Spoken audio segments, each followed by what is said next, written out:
Welcome to Pallet Reselling 101 Part 2, and this is going to be explaining what pallets should you go for. Should you go for big bulky items or should you go for smaller items? Now, if you guys have any other questions about pallet reselling, you really want to get into it, or you don't have the capital to actually start this, we do have a reselling Discord in my bio where you guys can go ahead and build up your capital with reselling, and then you can hop into pallet reselling. Now, when you do go look at pallets, there's going to be lots of different sizes. There's going to be big ones with TVs and tools, and there's going to be small ones with electronics, headphones, toys, video games. Which one should you go for, and which products are going to be better for you in your situation?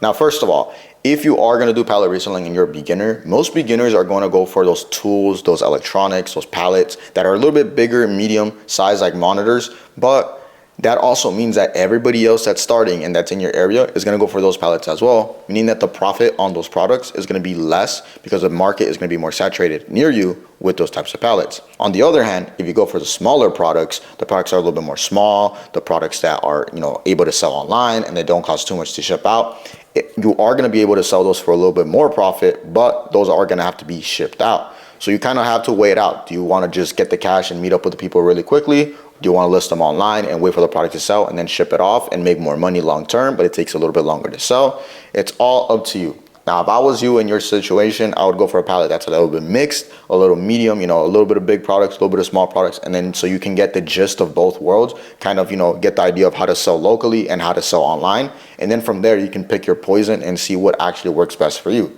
In my situation now, what I like to do mainly is go for pallets that are a little bit more smaller and pallets that have the small products and electronics, because I can just sell those on eBay super quickly, and the shipping isn't too expensive on those just because the product is obviously smaller.